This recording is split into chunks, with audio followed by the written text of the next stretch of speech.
Well, UFC or Noche UFC is in the books. Mexican Independence Day card. And, well, the hero of the card, Alexa Grasso, first women's champion from Mexico, retains her belt by a draw, but probably shouldn't have. Now, to be clear, I want to be bluntly clear about this. I scored the fight for Grasso. I gave her, if memory serves, and if my notes can be believed, I gave her the 4th, the 5th, and the 2nd round. So 2-4-5 I gave to her for 48-47. 48-47 Shevchenko. Also possible because the 4th round was very, very close. And as a result, you could go either way with it. But what I say about this being a draw and how Shevchenko probably should have won is because Judge Mike Bell kind of screwed the pooch here. He scored it 10-8 in the 5th round for Grasso. Now, if you believe that the 5th round is a 10-8, I would say that you're probably off based on the scoring criteria. But whatever. Your definition of a 10-8 is somewhat low. That's fine. But if it's a 10-8, then there are other 10-8s in this fight. Specifically, Shevchenko's victory in the 3rd round with a lot of submission attempts and a lot of top control and a lot of fun probably has to also be a 10-8 because she controlled that round from top position, and to be clear, like aggressive top position, for 3 minutes and 16 seconds. I would say 2. They gave her 1 legitimate submission attempt. I would say 2. And a fair bit of ground and pound. And back control time. So I think if you're going to give Grasso, who to be clear had about 90 seconds of good 5th round, very dominant 5th round, but 90 seconds of it, to get a 10-8, then the 3rd round has to become a 10-8 as well, and therefore Shevchenko wins. So it's kind of one of those weird ones where, like, well, to be honest, I do kind of hate the draw, because there's not a mathematical way to make this into a draw based on the 10-point must scoring system that we have. I guess the case would be like a 10-10 4th round, but we've heard from multiple judges over time that a 10-10 round is not possible. It's essentially outlawed in the scoring criteria. That there is always something to pick at. There is always something a judge has to award the round based on. And if there are 10-8s, like I said, the 3rd and the 5th round feel very much like they would both have to be 10-8s, and therefore both fighters would have a 10-8. How did the fight go? The fight was pretty good. The fight was damn good. Grasso did a lot of the things that she did the first fight. She punished the same time hooks that Valentina likes to throw and rely on hitting harder by nullifying that a little bit. She punished Valentina for, particularly in the 5th round, a silly, silly decision to go for a head and arm throw from way too far away and with nothing like the leverage you would want for it, which led to the aforementioned 90 seconds that essentially lost the fight for Valentina. And she did a good job of racking up good volume and just generally having a pretty solid fight and getting back up. That was another thing. Again, she again, I think, tired Valentina out a little bit by being very hard to control on the ground. Valentina also made some improvements. She utilized what went well last time, vis-a-vis the takedown. She emphasized her jab a lot more and found a lot more answers at range that she did not have in the first fight. And just in generally looked like a more prepared, not necessarily a better, but a more prepared version of Valentina for the fight. And Grasso looked very well prepared and ready to defend her belt. And like I said, I do think Grasso won. But I think the judges completely, well, not the judges, because in defense of Judge Camigio and Judge D'Amato, they got it right. I think both of them have perfectly fine scorecards. They scored it respectively 48-47 or 47-48, basically dueling scorecards. Again, not a problem. The fourth round could go either way, in my opinion. If we look at it from a statistical point of view, purely statistical point of view, you have 20-19 in significant strikes in favor of Grasso. You have the takedown and more top control for Shevchenko and a more dangerous ground game at the time. And you have Grasso landing. I believe this is the round where she caught the sort of guillotine and like gave her the knees, which was this was the highlight of the fight actually. A little bit here. Grasso stuffs a takedown. She grabs a front headlock, and she does a good job of like dragging the hand of Shevchenko off the mat to keep her from putting the weight on it, and therefore keep the knees nice and legal, and bang, bang, bang, bang. And she also hit a nice slam on Shevchenko, but she went for an armbar, ended up getting reversed by Shevchenko. And then Shevchenko kind of took over from that point onwards to make the round very, very, very close. And that was an interesting round. That was a hard round to score. The big moments, the cool moments were Grasso's. That's why I gave it to her. And I do think that there is a much better case to be made for Grasso winning that round. My personal opinion. But if you thought that Shevchenko's larger portion of time winning was enough to give it to her, that's fine. And then here is actually really the kicker about the fifth round. So I'm looking at the stats here in the fifth round, and I want to be clear here. I've said this before. Number of strikes landed, significant strikes landed. These are not necessarily 100% indicative of who won the round. 100%. It shouldn't be robotically determined on a box score like most sports are, because there is various different quality as to those strikes. But Grasso got a 10-8 round in a round where she was outlanded 23-20 on significant strikes and only outlanded Shevchenko 43-41 in total strikes. That doesn't look like a 10-8 round. I'm just saying, that doesn't look like a 10-8 round at all. That was a 10-8. That was a 10-8 90 seconds of a round. But there are 3.5 minutes to the round that is not that 90 seconds. All right. Enough of that. The fight was really, really good. We'll probably get a rematch because, I mean, we had a draw and a fight that Shevchenko has a very realistic grounds to basically kind of appeal. Now, to be clear, we very, very, very seldom have ever seen a scorecard overturned. That will not happen here, I don't think. But the UFC will, quote unquote, do right by Valentina. They're also very into the Valentina business, and they'll make a rematch. Additionally, the problem here is that the two women that have next, so to speak, a claim to next, are Manon Fiorot and Erin Blanchfield. And neither of them lit the world on fire in their last fight. Don't get me wrong, beating respectively Thug Rose and Tyler Santos, that's a big deal. That is a massive deal. Those are two very good fighters. But the way they did it was not super crowd pleasing, and we know that is always a component to how the UFC books you. We'll get to that later with Daniel Lacerda. Yeah. I see a rematch coming down the pipe, and I don't know, because it is very clear to me that I think Valentina is like somewhat in regression as a physical athlete.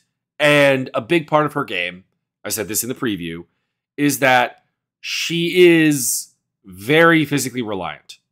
That if you want to see what the pure technical game of Valentina can do, you can watch her sister fight. Because while she is not as sharp, she has a lot of the same technical gaps and holes as Valentina, and none of the physicality to make up for it. And she is pretty meh. Very mid. Valentina just has that mutant freak strength that allows her to get away with a lot. And it doesn't seem to be quite there. Like, it still definitely is still there. I mean, when she locks up with Grasso, she seems incredibly powerful. But that is a weakness of Grasso. So it is actually kind of like repetitively making me think that like Erin Blanchfield and Manon Fiorot might actually, despite themselves having some limitations, particularly Manon Fiorot, they might actually be able to beat Valentina at this point. So that's interesting to think about. But yeah, we got a rematch coming down the tubes. Kevin Holland, Jack Della Maddalena.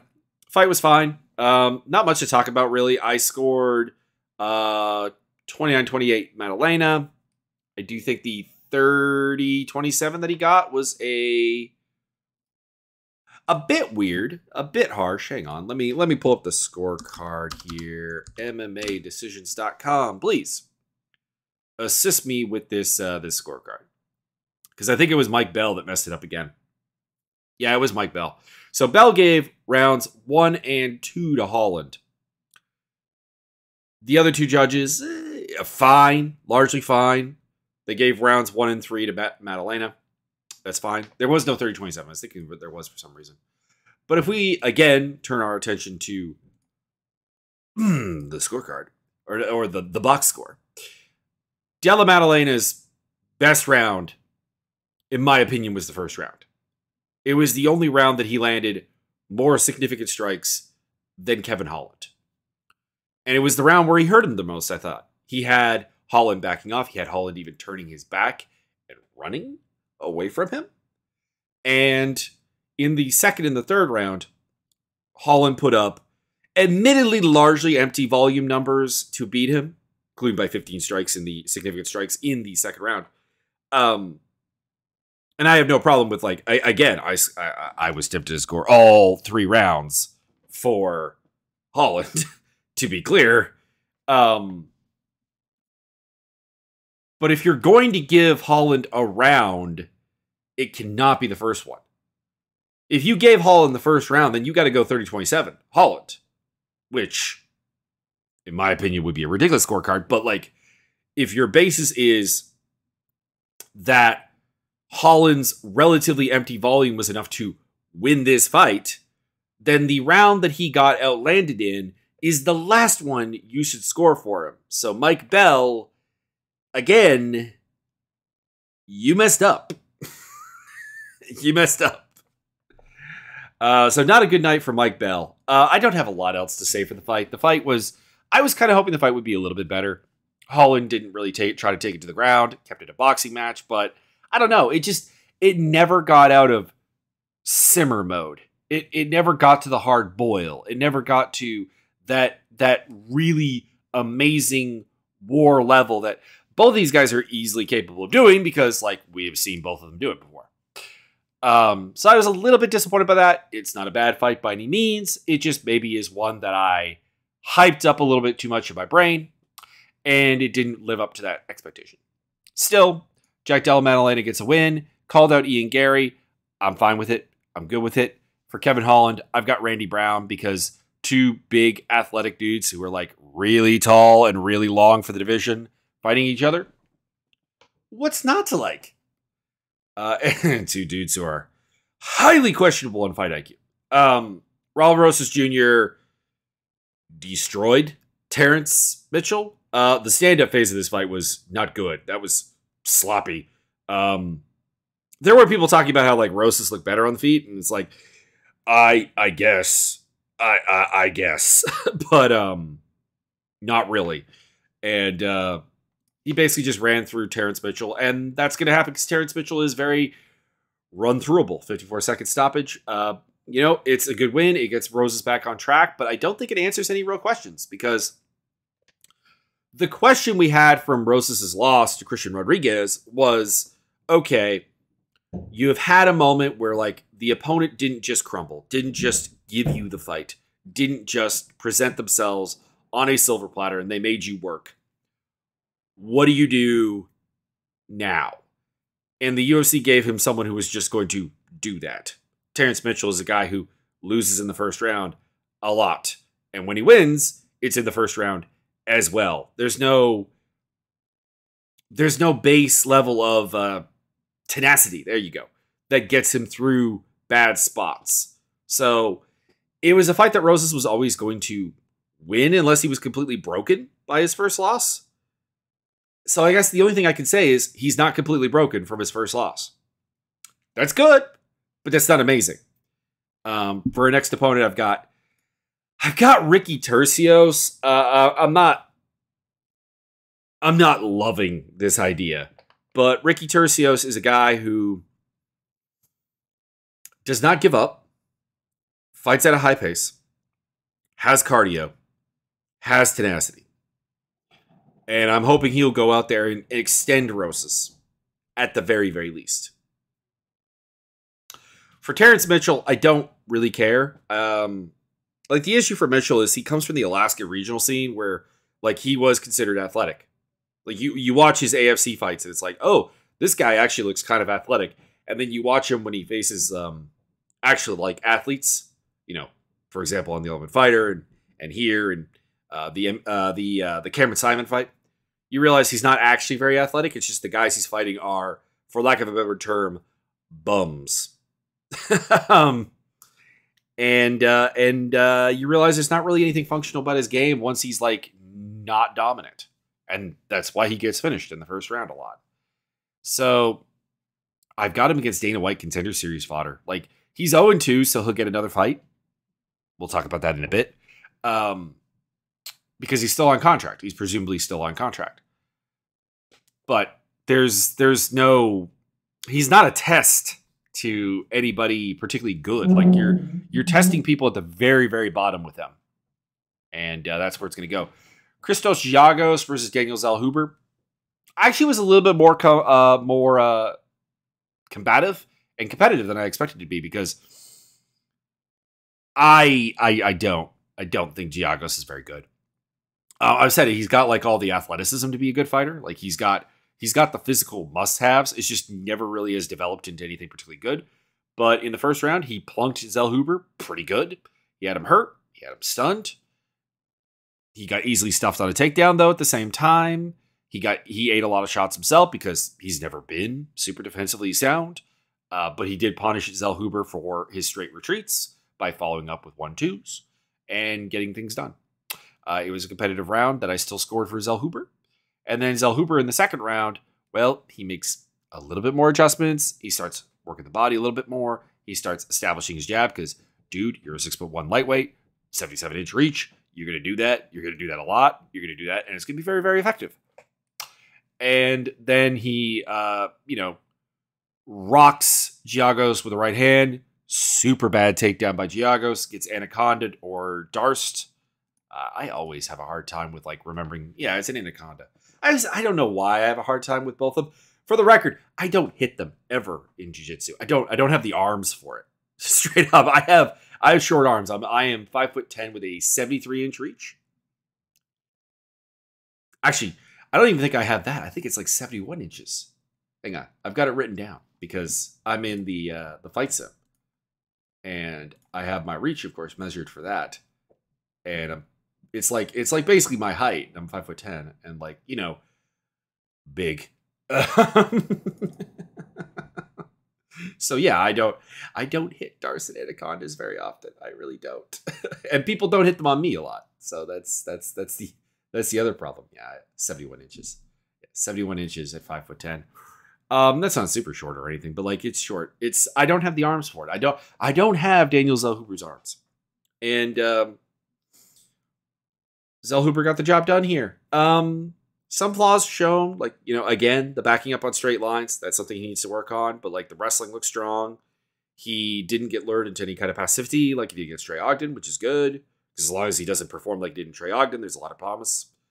A lot of high-end promise, honestly, with him. He's very, very good. But Giagos, I don't want to... Obviously a test, because Giagos is that high-level athlete that a lot of guys just don't run into on their way to the UFC. So, like, it's a test in that way, but, like, it's a very simple test. He passed it, not necessarily with flying colors. And for his next fight, I don't know. Like, the weird problem is that I want to, like, step him up in competition. But, like, when I was looking at the step up in competition, I was just like, there's like a gulf here. There's a really gulf here where there's like no one in the area I want at lightweight for him to face. So like I penciled in Natan Levy. It's probably the least interesting fight I actually picked for this card because I don't think it really tests him much, but like it's a keep busy fight. Levy also needs like a similarly keep busy fight. So go with it, I guess. Also, Natan Levy has like a little bit of relevance right now for beating up a Nick Fuentes fan on YouTube. So there is that. And then we got Christos Giagos. I've got Evan Elder. Evan Elder is a guy who I have a fair amount of faith in, actually. Seems to be developing into something really nice. But the big question I have for him is, okay, I need to see what you do against somebody who hits hard, is athletic, is explosive, and, well, what is Christos Giagos if not a guy who hits hard and is explosive? Fernando Padilla, Kyle Nelson. Padilla won the first round. Nelson won the next two. Not much more to say. I don't like the 30-27 he got. Who was the... was it Mike Bell? I am going to laugh if it was Mike Bell. No, it was Sal D'Amato this time. All right. Mike Bell gets this one off. It's Sal D'Amato's turn to get a little bit of shame for bad judging. I just thought Padilla landed a little bit more quality in the first round. Did a good job. Don't get me wrong. Nelson was way more efficient. I mean, Padilla never got above 37% strikes landed in a round, which is not good. I have no problem with Nelson winning, but I think it was just like Padilla kind of like fading and not keeping up the pace and not being efficient enough with his stuff. In a nutshell, like I think the win said more about Padilla's limitations than it did about Nelson's like upside. I guess is what I'm saying. Post fight, this by the way was the only fight I lost on the card pick wise. I had 2 draws because we had weirdness, but the picks were flowing. Now, I don't take super great credit for that because there were some exceptionally wide betting lines here that I just, you're taking a favorite at minus 400. Yeah, he won. Slow clap. Real slow clap for that one.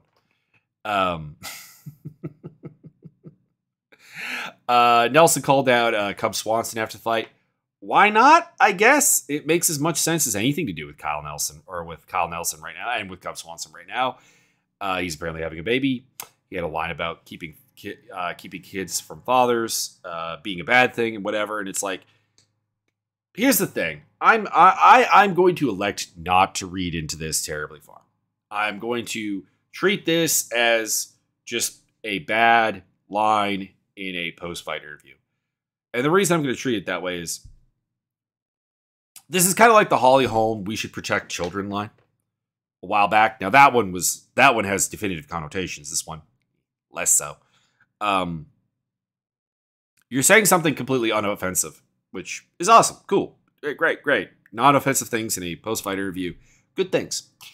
But it's also things that like no one actually is doing. Like no one believes keeping a kid from a loving, supportive, stable father is a bad thing. Or is a good thing, pardon me. That keeping them away from that is a good thing. It's, it's just my assumption. I will read a little into this. My assumption is this is another one of those like bullshit quoting. On the event of a divorce or a child custody hearing, women are awarded custody like god awfully like large amount of percentages more than men, which is true. But you have to dig deeper into the fact that like a lot of men just do not try for custody, either from a lack of a wish to be a father, believing they would be a bad father, believing the mother would be better. I don't know. I'm not gonna, obviously I can't speak to their motives, but it's kind of like if you ever seen the movie Angels in the Outfield, and there's that the kid in the movie that can see the angels is in foster care, and he has a dad. Nothing is keeping the dad from seeing the kid. Nothing. He just isn't going forward with getting custody. And eventually he just like completely gives up all parental rights. And again, no one is asking him to do it. But that's the reality for a lot of custody cases. For Padilla, I've got Sting Soo Choi as an opponent. I don't know. I didn't love Padilla when he came in. He knocked out Julian Erosa. I still don't have a big faith in him. I just really didn't have faith in Kyle Nelson. Now he's lost to Kyle Nelson. I don't know. I'm kind of not interested in where he's gone from here. Lupi Godinez gave Elise Reed a thrashing, which was expected. The first round of this fight was like some torture rack stuff with the arm. Lupi caught an arm bar and was like working on it like 4 or 5 different ways to try to break that arm and get a tap out, and it didn't happen. I don't know how. Someone in my Discord, Juliana, said she's either double jointed or just like or likes pain. And like that's the thing. It was really weird, but like I don't know. This fight went as I expected it to go, more or less. Lupi is more of a physical force than Elise Reed is. Elise Reed has some serious ceilings to her. Lupi's putting together a game that's getting more and more comfortable and less getting stuck on one thing. It's awesome. It's good. I've got her against Jillian Robertson next. I know Robertson's debut at strawweight did not go well, but I'm just going to say it. She still is a top-end grappler for the division. She is someone who's going to be aggressive and might be able to take Lupi on the ground. And that makes a lot of sense to me. For Elise Reed, I've got Cheyenne Vlismas. Probably a fight she's going to lose, but it's a fight that I kind of need to see Cheyenne win to get any kind of hype going for her. I haven't seen Cheyenne Vlismas in a bit, so I don't know. Maybe she's not on contract. I missed the first round of Roman Kopylov versus Josh Fremd. I have not gone back and watched it. From the reports I received, it looked like I expected it to. And in the second round, Fremd is getting pieced up. Can't get the takedown. Really not even close to the takedown, to be honest. His nose is messed up. He's beaten up. He's biting on just every feint that Kopylov throws at him. And then Kopylov, puts the liver shot on him. Boom. Done. There you go. Kopylov versus Brad Tavares, I think, makes a lot of sense. Don't get me wrong. I don't think Brad Tavares is amazing. But like Kopilov's recent success is against guys who are not known as like even remotely good strikers. Like if you look at his run, it's Josh Fremd, who's known for being big, Claudio Ribeiro, who's known for being unstructured, Punahele Soriano, who's known for being unstructured, Alessio Di Chirico, who's known for being unstructured. So like, who is more structured than Brad Tavares? Like, to a fault, Brad Tavares is structured. That feels like a great idea. And for Fremd, I've got him facing someone from Dana White Contender Series. I think we're at the point where like Fremd is the guardian to the bottom of the division. He's a big guy. He's durable. He's tough. He's aggressive. And that's a test that I think everyone does need to go through. But it's a test that like, if you're going to be in the UFC for any like length of time, you have to pass. So like that makes sense that he'll get Dana White Contender Series guy. If he wins, he'll get a higher matchup. And then if he loses, he'll go back to the Dana White Contender Series guy. If he starts losing to the Dana White Contender Series guys, he just gets cut. Edgar Chairez, Daniel Lacerda ended in a no contest and will likely be a rebook. The fight didn't really get going. Like Chairez was winning what we had of it. Caught Lacerda in a standing guillotine essentially, but like arm in, more around like the armpit. Like it was not working. And Chris Tognoni, the referee, lifted up Lacerda's hand. The hand went down, and he called the fight. And it was very clear that no, he was not done. He was not out. DC and Dominic Cruz read him the riot act on this, particularly Cruz. And I'll be honest here. Cruz kept saying that like this is a normal thing for Tognoni. I can't recall. I honestly can't recall if this is like a case of like Chris Tognoni makes wrong calls in grappling exchanges fairly repetitively. Quite possibly the case. But I think it was a little bit overblown. Like, for example, like we've been through this with Dom Cruz and Cormier when they try to score fights and when they try to talk about criteria and Cruz's obsession with like cut. He even did it. I forget what fight it was. and someone reminded him that it was like scored by round. He was like, "Well, what about that cut? Does that cut mean that they won?" I guess like, and it's like, well, it'd be by round anyway, so it might win the round in which the cut was done, not the fight, Dom, not the fight, Dom. Just someone pay someone to be in Dom Cruise's ear every time he starts talking about damage and fights, and just go, "It's not the fight, Dom. It's the round, maybe, Dom. It's not the fight, Dom." Because that needs to be done. So, like, Dom Cruise, terrible at his job. I've said this. I honestly hate him being on commentary because there's not a redeeming quality. Like, Daniel Cormier at least has, like, good wrestling insight and, like, can be funny. I don't think that that's really the technical analyst's job, but, like, he can be funny. And Bisping can be funny. And Felder is actually a reasonably good, like, analyst. Cruise is just wrong, like, all the time. So, like, hearing Dom Cruise rant on about referees, be it Keith Peterson, be it Chris Tognoni, and how they're costing fighters, sure. Or maybe fighters are costing themselves by not understanding, like, fighting. Because you were a UFC champion, and you clearly don't actually understand the criteria in which your fights were scored. So, I don't know. Anyways, this turned into a rant about Dom Cruise. Rebook the fight. Make it happen again. I have no idea whether Lacerda is still here. He's now 0-4 with 1 no contest. But, like, if he's here, sure. Tracy Cortez beat Jasmine Jasdavicius. I thought the 30-27 was a bit much. I did think Jasmine won the second round of this fight. And if I look at it, oh, maybe not. Maybe not. This is one of those cases where, like, I don't know. I'm looking at the numbers now, and it was 28-18 in significant strikes, 32-29 in favor of Jasmine in total strikes. She got 2 takedowns. I don't know. I still think she won that round watching it, but I don't know. I guess I can't get mad at it. Maybe this is one where I'll go back and, like, literally, like, do, like, strike counting and, like, really, really, really get involved in the scoring aspect. I did think Cortez didn't fight the smartest fight.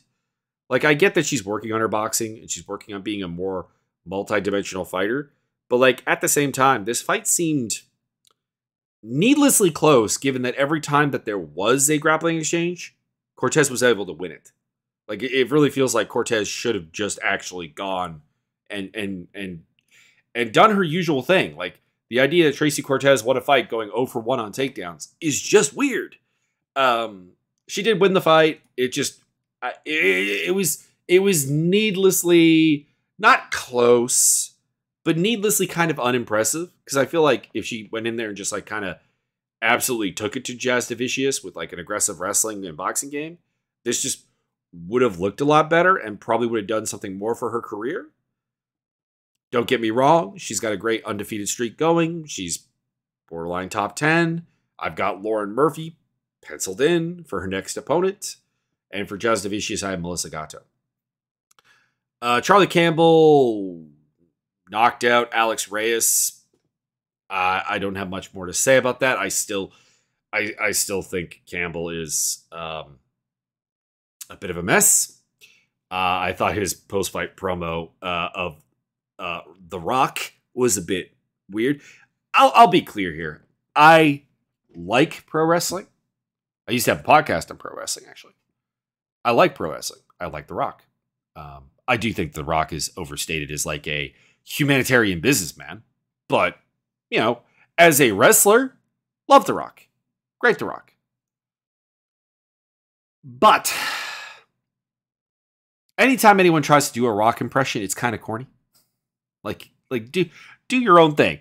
Pro wrestling it up. I don't care. Like you know, have that, like, sort of pro wrestling energy, but, like, get your own thing. It's kind of similar, like, when Ian Gary is doing the Conor McGregor impersonation. As a great man once said, "We came to take over." It's like, yeah, this is lame. Because it's not you. It's not like, the best thing I can give is that there are a lot of wrestling fans. I'm not one of them, but, like, there's a lot of them that don't like the LA Knight thing, where, like, he's basically doing The Rock but white and like a little bit different, but like the cadence is The Rock, the energy is The Rock, and so on. Like there are people that don't like that even, and that is pro wrestling. Like that is literally playing a character. This is fighting, man. Find your own stick. Pro wrestling it up, but find your own stick. Next opponents, I've got Alex Munoz for Campbell, because I still don't believe in him. And I've got Reyes. Honestly, feels like he should be retired. If not, Dana White Contender Series fodder calls. But like after his medical issues that took him out for 6 years, I don't know what he's doing here. Josephine Knudsen beat Mark McMahon pretty convincingly. Showed off her striking, showed off like strong grappling. She's hard to take down. She's hard to control. The one thing, and I said this in my preview, my pick, is I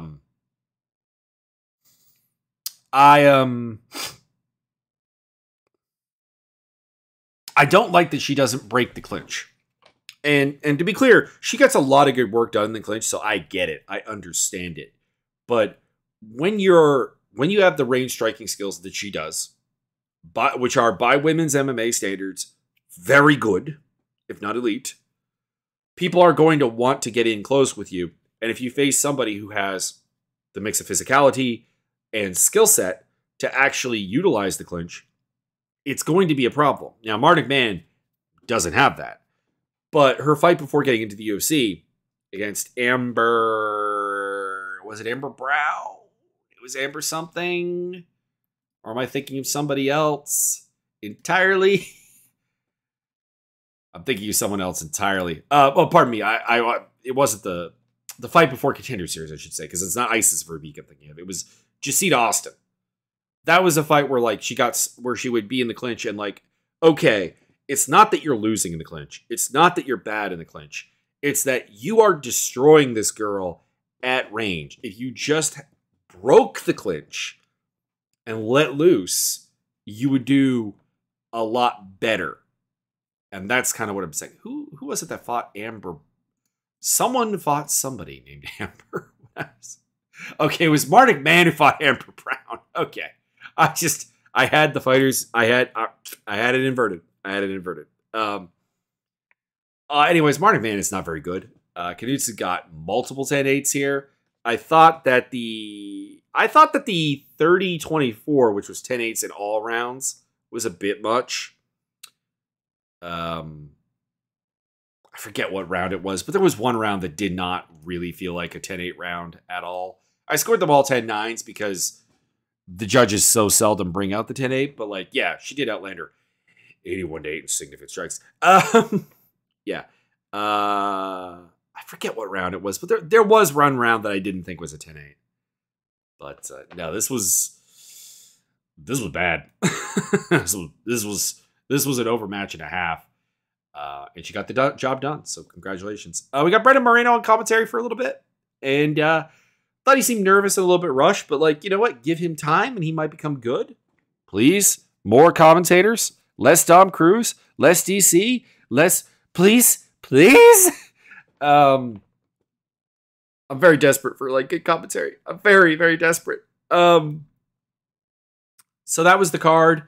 Next opponents. Knudsen versus Bruno Brazil, and Mark McMahon is the designated Dana White Contender Series. Welcome to the UFC. Can you beat Mark McMahon? Yes. Continue. No. Probably going to cut you. Yeah.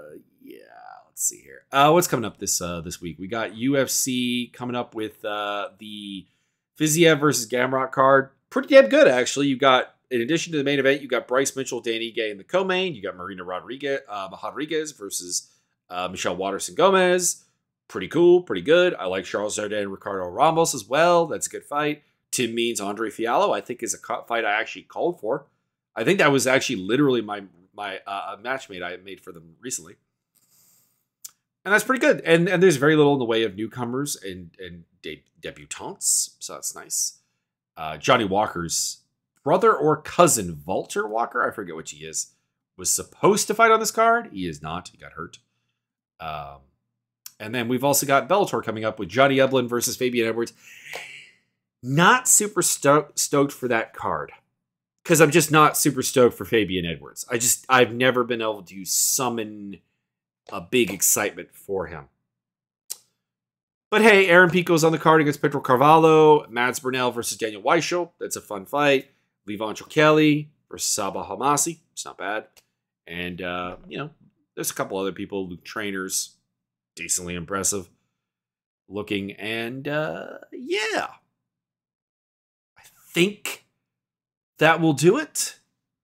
Check out the Discord down below, along with all the social media links and my gaming stuff if you want more of me. And I will see you when it comes time to pick for the next UFC card.